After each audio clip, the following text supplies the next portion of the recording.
മുൻ Syrian president Bashar അൽ അസദിന് വിഷബാധയേറ്റതായി റിപ്പോർട്ടുകൾ പുറത്തുവരുന്നു.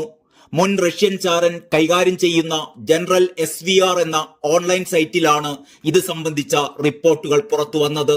51-കാരനായ അസദിന് ഞായറാഴ്ച കടുത്ത ചുമയും ശ്വാസം മുട്ടലും അനുഭവപ്പെട്ട് ഗുരുതരമായി രോഗബാധിതനായി എന്നാണ് റിപ്പോർട്ടിൽ പറയുന്നത്. പരിശോധനയിൽ ശരീരത്തിൽ വിഷത്തിന്റെ സാന്നിധ്യം സ്ഥിരീകരിച്ചതായി റിപ്പോർട്ടുണ്ട്.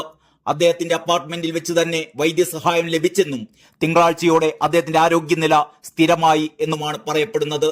കൊലപാതക ശ്രമമാണോ നടന്നത് എന്നതിനെക്കുറിച്ച് ആശങ്കയുണ്ട്.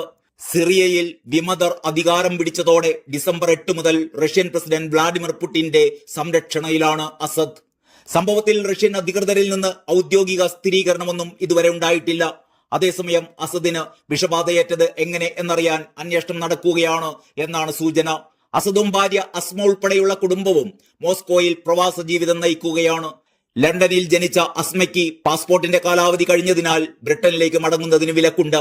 അസ്മ UK മടങ്ങാൻ ആഗ്രഹിക്കുന്നതായും വിവാഹമോചനത്തെക്കുറിച്ച് ആലോചിക്കുന്നതായും നേരത്തെ ചില റിപ്പോർട്ടുകൾ പുറത്തു വന്നിരുന്നു. അസ്മ അക്യൂട്ട് മൈലോയിഡ് ലുക്കീമിയ ബാധിതയാണ്. അസ്മ മോസ്കോയിൽ ചികിത്സയിലാണെന്നും പറയപ്പെടുന്നു. അധികാരത്തിൽ നിന്ന് പുറത്താകുന്നതിന് മുമ്പ് അസദ് ഏകദേശം 270 കിലോഗ്രാം സ്വർണവും $2 ബില്യൺ മോസ്കോയിലേക്ക് മാറ്റിയതായി റിപ്പോർട്ടുകൾ ഉണ്ടായിരുന്നു. അസദിനും കൂട്ടാളികൾക്കും റഷ്യൻ തലസ്ഥാനത്ത് മോസ്കോ സിറ്റിയിലെ അമ്പരചുംബികളുടെ സമുച്ചയത്തിലെ അപ്പാർട്ട്മെന്റുകൾ ഉൾപ്പെടെ ഒന്നിലധികം സ്വത്തുക്കൾ ഉണ്ടെന്നാണ് റിപ്പോർട്ട്. ഡിസംബറിന്റെ തുടക്കത്തിൽ വിമതർ നടത്തിയ മിന്നലാക്രമണത്തെ തുടർന്നാണ് ബഷർ അൽ അസദിന് രാജ്യം വിട്ടോടേണ്ടി വന്നത്.